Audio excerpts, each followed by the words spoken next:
So, part two of the hello, I'm looking at the camera.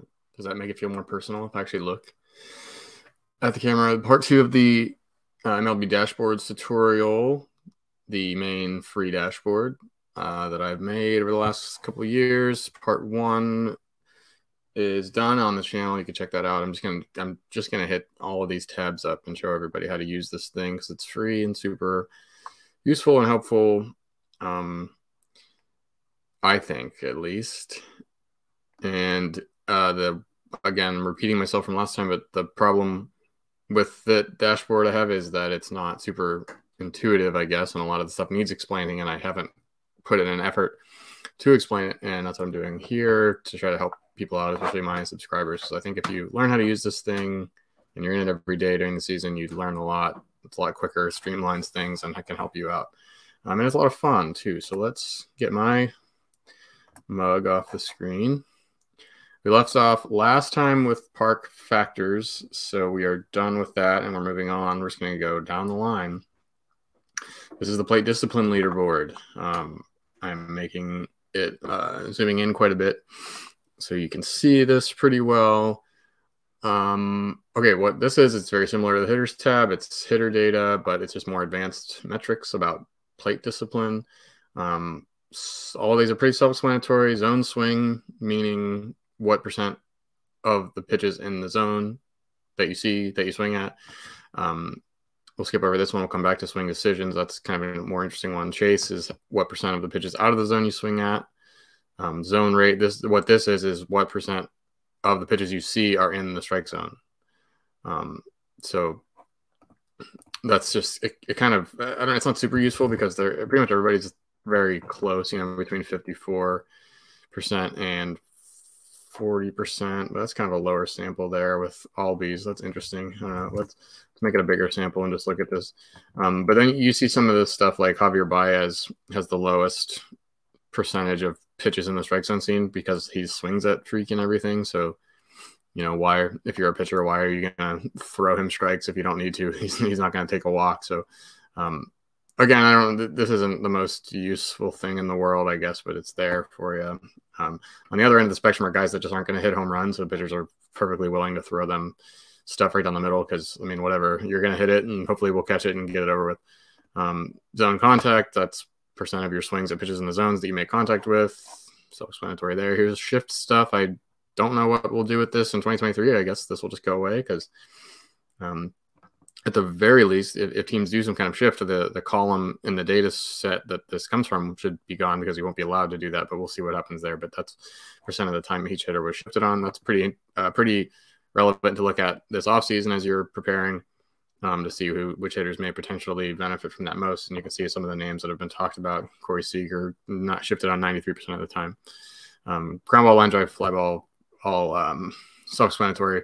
Keep in mind that these are not the same as fan graphs. It's calculated differently. You will see differences on here.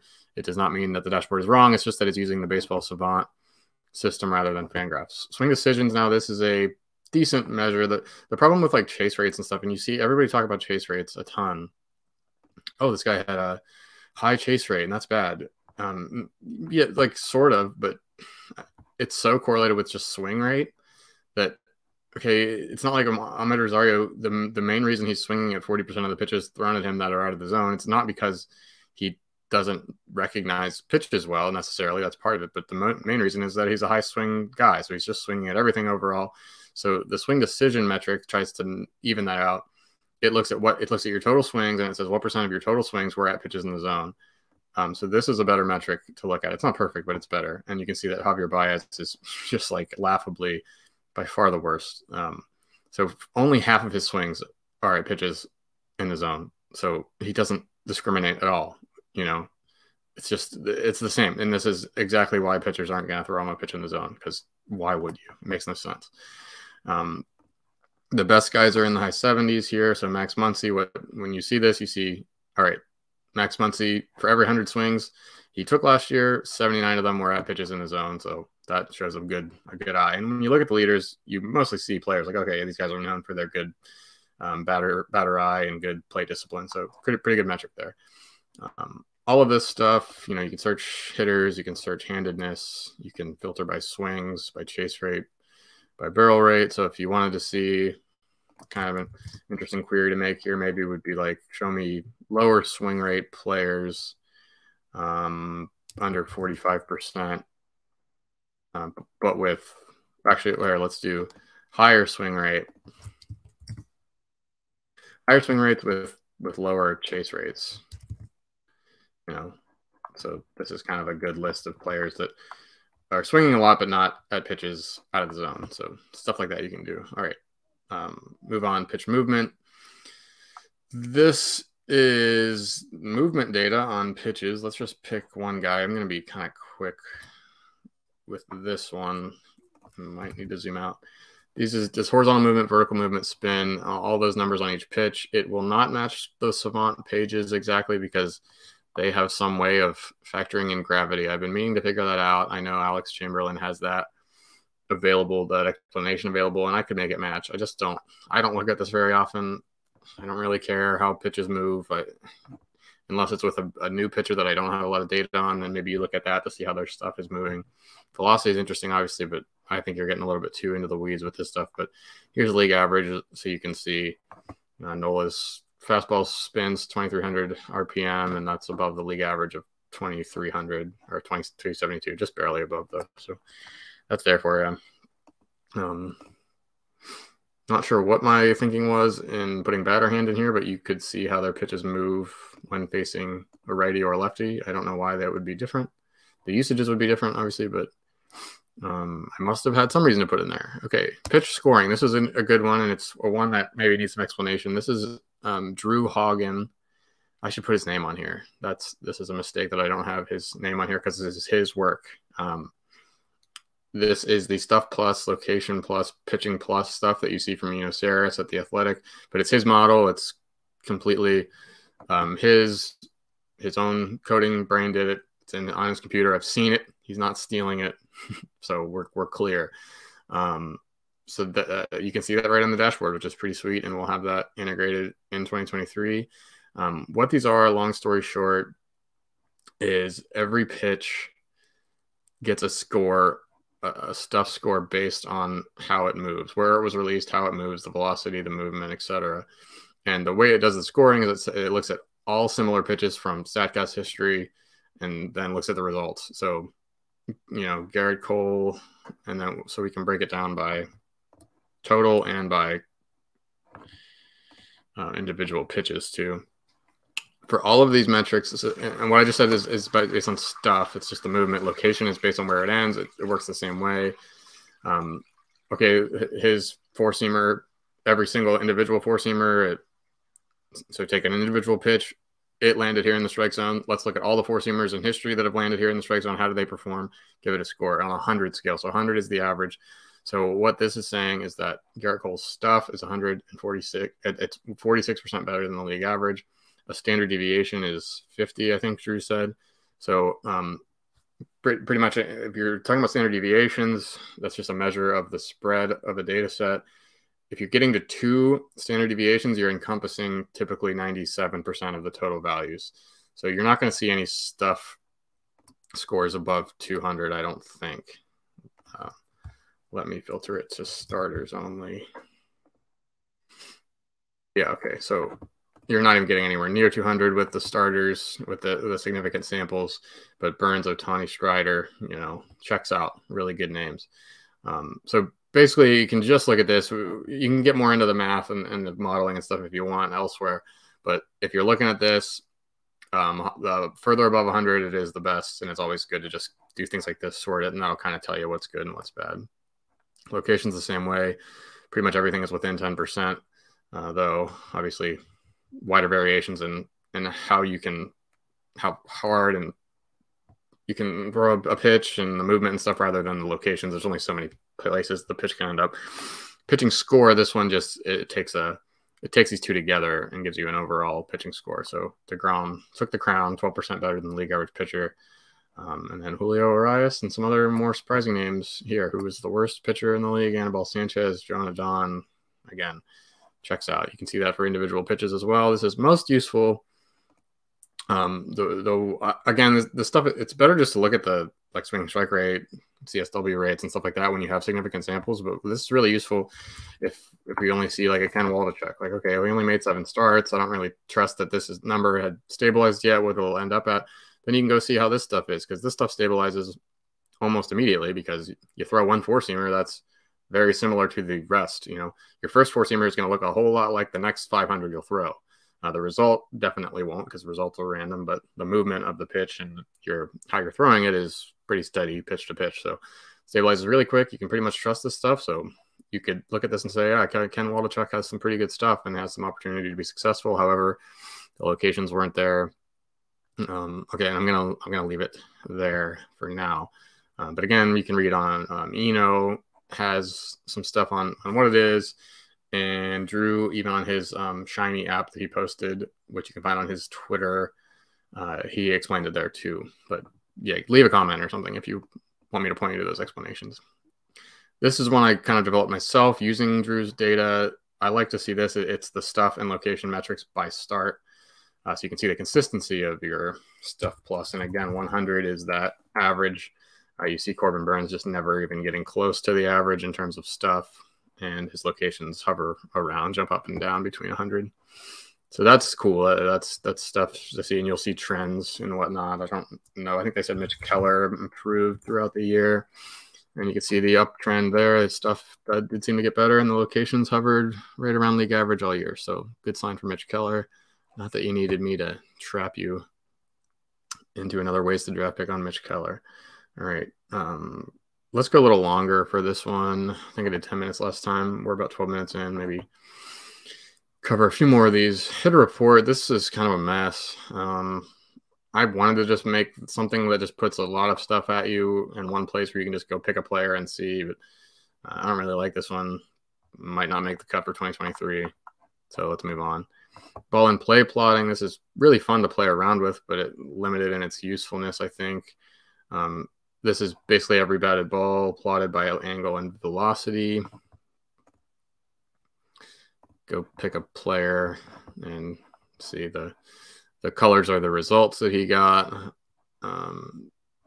So there's Aaron Judge, you know, you can kind of see, and you can filter it. Just show me the balls he hit above 110 miles an hour. I don't know. More of a fun thing to play around with than a useful one, but you can visualize the batted ball distributions like that. Similarly, here's a pitch plot tool, which takes a long time to load because it is drawing dots for every single pitch thrown all year. Let's pick a pitcher. Go to my boy Lodolo. Here's his pitch heat maps, basically. Not a heat map, I guess, but shows every pitch he threw. It's really not useful at the season level, but if you want to go to start level, it's pretty decent. So this is his start on the 13th. You can see he threw a lot of sinkers. See where he put them. The strike zone is drawn very roughly. Obviously, the strike zone is going to move up and down depending on what hitter he's facing. It's not perfect by any means. Some of these pitches were you know, probably in the strike zone, but maybe called a ball or vice versa. But I tried to draw it as best as I could. What is cool is you can go see like an individual at bat. If you go pick you know, did he face Kwan in the first? Yeah, so this is Lodolo versus Kwan in the first inning. Threw him 6 pitches, wasted one, curveball, and I don't know. Again, not more fun than useful. Pitching logs. This is basically game by game. Sure, let's use Fido. Here you go. So it's just a start by start data game log kind of thing with innings, hits, strikeouts, some more general stats, but also you can see the swinging strike rate and the CSW. So good to see the trend there. How high can he go? How low can he go? Is he looking better recently or whatever? And another thing you can do is, like, I don't know, show me every start last year that had at least 25 whiffs. So these is, you know, you can see this is every start last year where a pitcher had at least 25 whiffs. and that returns some results. So you can get into stuff like that. Pitch logs. This is a pitcher's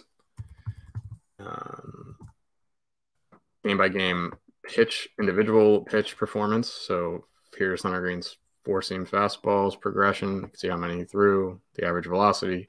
Good example here. You remember this start where he averaged above 100. I think he faced the Dodgers. That was kind of his, like, well, look at this guy start. And then he really had to, tamed it down for a little bit there, but his fastballs were back up above 100 on average by the end of the year. So, yeah, so kind of the same thing as the last tab, but you can see how his pitches went. It gets a little ugly, obviously, when you have to be scrolling and whatnot, but you can see how each pitch performed in each start, see the progress, whatnot. This will be the last one we'll do today. Raw pitching, this is just totals, so there's no rates. But you can just go on. If you want to see which pitcher gave up the most barrels last year, you can do that. Jordan Lyles with 59. You want to see pitchers that threw at least 3,000 pitches and see who gave up the least barrels. You can do stuff like that. So raw totals rather than rates and stuff. I thought sometimes that's useful, especially at a single day level. The time I would use this a lot is looking back at a single day. Like if you do that each morning, look back at what happened yesterday. Okay, I can quickly go here and say, okay, Kyle Hendricks had 17 whiffs yesterday. That's interesting for just what happened yesterday. But obviously after several starts, you're looking more at the rates rather than the totals. It make a lot more sense. You can also see, pick certain opponents who got the most whiffs against the Mets last year. I don't know why you would want that, but it's something you can find. And you can separate into pitch groups. So anytime you see pitch group here, fastball is going to be cutter, sinker, four-seamer. Breaking is going to be sliders and curveballs. Off speed will be splitters, changeups. And what did I miss? Looks like I got them all. Besides the ephus, if you want to see who threw that ephus, you can pick that. And here it's all these all these hitters that ended up pitching. They all threw these ephuses because the model just sees a pitch come in at 50 miles an hour or something, and it doesn't know what the hell to call it, so it calls it an ephus. So those don't work too well, as you can see. Okay, one more since we're still on the pitching thing. This is a good one to see pitch usage by start. This one's very, very, very self-explanatory. Pick a pitcher and a date range if you want. See how their pitch usage is changing. So very similar to what you see on the Savant player page, but there it is. That's there too. That's one that I use quite a bit, but don't need to talk about it anymore. That will do it for today. We have 1, 2, 3, 4, 5, 6, 7, 8, 9, 10, 11, 12, 13, like 20 some left to do. So we'll have to do a few more videos, but here's part 2. Thanks. You can look at me one more time. Goodbye. See you next time.